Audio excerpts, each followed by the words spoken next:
Bismillahirrahmanirrahim. Assalamualaikum warahmatullahi wabarakatuh. Salam sejahtera, shalom, om swastiastu, namo buddhaya, dan salam kebajikan. Salam sehat semuanya. Perkenalkan, saya Wali Nasir Sadiki Umri, mewakili tim KKN PPM Gama Gamping, UGM 2021. Adapun kali ini saya akan mempresentasikan program kerja saya yang berjudul Penanganan Ular di Lingkungan Sekitar. Adapun komponen dari presentasi saya meliputi latar belakang, perbedaan ular berbisa dan tidak berbisa, penanganan saat berpapasan dengan ular, penanganan ular di rumah, pemeriksaan dan pencegahan ular, penanganan gigitan ular, kemudian ada daftar pustaka. Baik, program kerja saya dilatar belakangi oleh ular yang merupakan satwa liar yang mempunyai habitat dekat dengan manusia. Seperti yang kita ketahui juga ada banyak kasus mungkin yang dapat kita ketahui terkait hewan ular yang mengganggu pemukiman manusia. Mulai dapat dari melukai manusia atau mengganggu di mana kehadirannya dianggap mengganggu bagi masyarakat. Dan Indonesia sendiri merupakan negara tropis yang memiliki kemelimpahan reptilia yang sangat melimpah. Dan salah satunya adalah ular. Sehingga tentunya penting bagi kita memiliki wawasan atau pengetahuan terkait penanganan hewan tersebut untuk menghindari dari bahaya atau meningkatkan keamanan baik pada diri kita sendiri maupun pada keluarga terdekat kita. Oke, lalu komponen pertamanya yaitu adalah ular berbisa dan tidak berbisa. Bagaimana sih cara kita untuk membedakan ular berbisa dan tidak berbisa? Di sini akan saya tampilkan beberapa karakteristik yang mungkin dapat membantu kita dalam membedakan apakah ular itu berbisa ataukah tidak berbisa. Baik, untuk yang pertama pada bagian gigi. Untuk ular yang berbisa, ya mereka memiliki dua taring pada rahang bagian atas yang berfungsi untuk injeksi bisa. Kemudian pada ular yang tidak berbisa, mereka tidak memiliki taring pada rahang bagian atas, melainkan giginya berukuran seragam atau berjumlah seragam gitu, seperti reptil pada umumnya. Kemudian untuk bekas gigitan tentunya mengikuti dengan gigi mereka. Untuk hewan yang berbisa, apabila kita tergigit, maka bekas gigitannya akan membentuk dua titik pada bagian yang tergigit, yaitu adalah tentunya taring yang sudah menancap pada permukaan kulit. Kemudian untuk ular tidak berbisa, tentu saja bekas gigitannya terdapat banyak menyesuaikan dengan jumlah gigi pada ular tersebut. Untuk warnanya sendiri, secara umum ular berbisa itu berwarna cenderung cerah. Walaupun beberapa ular berbisa ada yang berwarna gelap seperti ular kobra, akan tetapi secara umum kebanyakan ular berbisa berwarna sangat cerah. Kemudian yang tidak berbisa itu secara umum tidak cerah, akan tetapi juga beberapa spesies dapat berwarna yang cerah seperti piton. Kemudian pada bagian kepala, kepala ular yang berbisa berbentuknya itu triangular atau cenderung berbentuk seperti segitiga dan luas. Sedangkan untuk ular yang tidak berbisa, kepalanya itu cenderung berbentuk pendek atau agak padat bisa dibilang, tapi sedikit memanjang. Jadi ukurannya pendek, ukuran bentuknya itu terlihat seperti pendek, tapi agak sedikit ramping memanjang seperti itu. Untuk bagian ekornya sendiri, ular yang berbisa memiliki bentuk ekor rata atau silinder. Mungkin rata ini dimaksud bisa seperti ular laut yang memiliki bentuk ekor yang rata, atau silinder atau bukan silinder itu bentuk ekor ular pada umumnya berbentuk silinder. Sedangkan ular yang tidak berbisa berbentuk silinder atau berbentuk tumpul seperti itu. Kemudian untuk sisik ventral atau pada bagian perut ular, pada ular yang berbisa sisik pada perutnya itu besar-besar dan menutupi keseluruhan bagian perut. Sedangkan ular yang tidak berbisa, sisik bagian perutnya itu kecil atau besar, akan tetapi tidak menutupi seluruh bagian perutnya.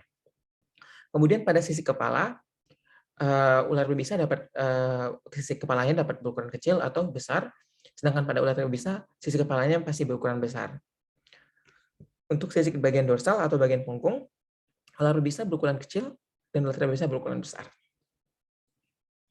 Baik, lalu komponen selanjutnya adalah bagaimana sih penanganan saat kita berpapasan dengan ular di lingkungan sekitar misalnya. Yang pertama adalah tentunya segera tinggalkanlah ular tersebut, terutama bagi yang tidak memiliki pengalaman yang baik atau tidak memiliki wawasan sebelumnya terkait dalam membedakan ular berbisa maupun tidak bisa, ataupun dalam penanganan ular tersebut, seperti cara sampling, cara memegang, cara mengusir, atau bagaimanapun. itu diusahakan untuk meninggalkan terlebih dahulu atau menjauhi ular tersebut. Kemudian identifikasi spesies ular tersebut apabila memungkinkan. Mungkin bagi beberapa teman-teman, bapak-bapak atau ibu juga pernah baca gitu bagaimana cara identifikasi ular, mungkin bisa diidentifikasi karena perlakuan ular berbisa dan tidak bisa mungkin ada bedanya seperti itu. Kemudian lanjut tinggalkan apabila bukan ular yang berbisa dan tidak berada di dalam rumah, halaman atau bangunan. Nah, seperti kita ketahui ular juga merupakan makhluk hidup gitu. Mereka juga memiliki tempat hidup di sekitar lingkungan kita, apabila mungkin saja mungkin rumah kita kayak di dekat semak-semak, di dekat hutan, itu mungkin di situ merupakan tempat hidup mereka. Dan ular yang tidak berbisa secara umum beberapa spesies tidak berbahaya seperti itu. Jadi apabila dianggap tidak berbahaya mungkin cukup ditinggalkan. Karena ular juga berperan penting dalam ekosistem kita, yaitu sebagai predator beberapa organisme. Contohnya predator bagi tikus.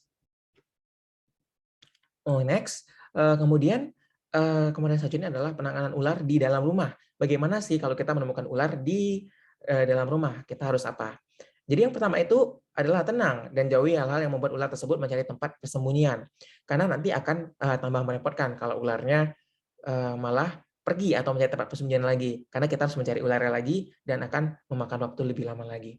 Kedua adalah apabila memungkinkan secara perlahan buka pintu keluar terdekat dan gunakan sapu untuk mengiring ular tersebut keluar. Di sini apabila memungkinkan dan apabila memang seperti tadi, apabila kita memang tahu cara penanganan atau memang kita berani gitu. Kemudian apabila tidak memungkinkan mengiring ular tersebut untuk keluar rumah, maka gunakanlah wadah seperti ember kosong untuk menjebak ular dan gunakan beban di atas wadah tersebut untuk mengamankannya sampai orang ahli atau berpengalaman untuk mengurusnya. Kemudian, jika tidak memungkinkan juga untuk menjebak ular tersebut, maka kurunglah di ruangan tersebut. Jadi, ruangan di mana kita menemukan ular tersebut, kita isolasi supaya ular itu tidak bisa keluar dari ruangan tersebut. Baik, selanjutnya ada pemeriksaan kehadiran dan ular dan pencegahannya. Nah, mungkin setelah kita udah menemukan ini ada ular di dalam rumah kita, dalam lingkungan kita, mungkin kita agak parnoan atau kita agak kepo gitu. Apakah ularnya masih ada atau enggak sih? Gimana cara pemeriksaannya? Terus habis diperiksa, cara pencegahannya gimana? Jadi hal pertama itu kita lakukan adalah periksalah lubang-lubang saluran pipa dan pintu jendela pada ruang bawah tanah atau gudang yang tidak tertutup rapat dan tutuplah dengan rapat. Dikarenakan ular juga merupakan hewan yang suka bersembunyi di tempat-tempat yang seperti lubang-lubang seperti itu. Mungkin dalam rumah kita kayak pipa, saluran-saluran itu mungkin tempat yang cocok bagi mereka untuk bersembunyi. Maka untuk tempat-tempat tersebut bisa diperiksa terlebih dahulu. Dan juga untuk pintu jendela pada ruang bawah tanah juga memungkinkan sekali gitu ada kehadiran ular. Karena mungkin tempatnya tidak jarang terjamah oleh manusia, jadi ular menganggap itu sebagai tempat yang aman. Dan juga perlu diperhatikan bagi beberapa rumah yang memiliki loteng atau rumah bertingkat, mungkin bagian lotengnya itu bisa diperiksa karena ular merupakan hewan yang juga dapat memanjat, seperti itu. Kemudian ketika seluruh eksterior diperiksa, maka pertimbangkanlah daerah mana yang merupakan daerah utama tempat masuknya ular dan tutuplah semua tempat yang dianggap dapat menjadi tempat masuknya ular. Nah, setelah kita udah melihat tempat-tempatnya, mungkin di situ kita udah bisa menerka-nerka atau memprediksi. Contohnya kayak di belakang loteng ada pohon gitu. Oh, berarti di sini itu bisa menjadi tempat masuknya utamanya ular gitu, karena ular bisa manjat ke pohon terus bisa masuk ke bagian loteng gitu. Atau mungkin kayak di saluran kita itu di dekatnya ada semak-semak atau ada hutan di belakang saluran kita mungkin. Mungkin di situ kita bisa memprediksi kayak oh ini tempat masuknya utamanya ular. Dan kalau misalnya udah selesai diprediksi bisa langsung ditutup.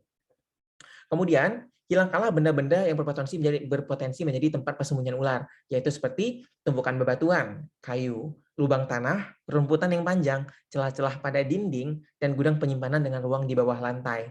Mungkin untuk pada tempat-tempat tersebut, apabila dikhawatirkan adanya ular, mungkin bisa dihilangkan atau dialihfungsikan seperti itu, sehingga tidak memungkinkan adanya ular yang masuk. Kemudian, dengan menggunakan bisa dapat menggunakan dengan repellents atau zat yang dapat mengusir si ular ini.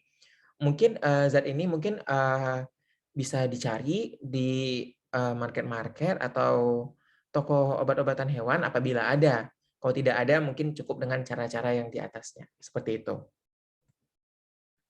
Baik, kemudian adalah penanganan gigitan ular. Nah, apabila kita udah telanjur nih digigit sama ular, apa yang harus kita lakukan?